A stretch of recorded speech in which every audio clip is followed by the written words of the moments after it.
Pimpin apel perdana libur Nataru, penjabat wali kota minta ASN tingkatkan kinerja.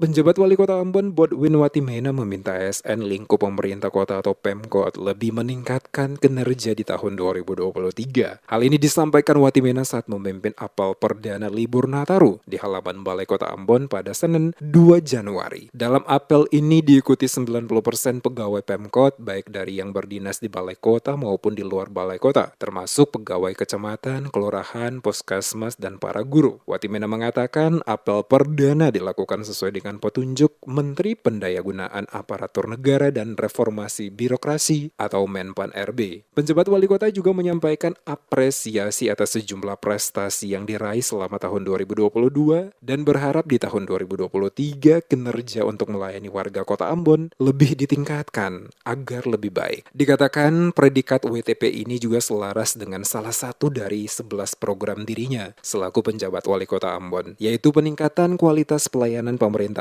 dengan mewujudkan tata kelola keuangan daerah yang efektif, efisien, produktif, transparan, dan akuntabel. Menurutnya, mempertahankan lebih berat daripada meraih. Oleh karena itu, selaku penjabat wali kota dirinya ingin ASN di Pemkot Ambon untuk terus meningkatkan kualitas kinerja serta semakin baik dalam mewujudkan tata kelola keuangan daerah. Kami mengharapkan dukungan dan kerja keras kita semua di tahun 2023 ini. Kita bersyukur bahwa ada banyak perbaikan yang sudah boleh kita capai, termasuk perbaikan di dalam pengelolaan keuangan daerah di Kota Ambon. Karena itu saya tahu bahwa masih ada beberapa hal yang belum sempat kita selesaikan sampai dengan akhir tahun anggaran 2022. Tetapi banyak hal juga yang sudah bisa kita selesaikan.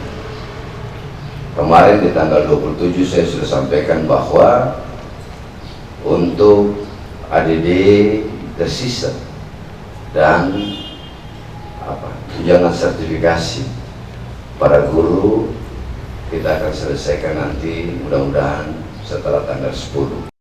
Wali kota berharap semua pimpinan OPD dan ASN dapat bersama-sama bersinergi untuk dapat mewujudkan 11 program prioritas yang dimaksud. Selain manajemen pengelolaan keuangan dan aset daerah, penjabat juga menargetkan peningkatan pendapatan asli daerah atau PAD secara sistematis di masa kepemimpinannya.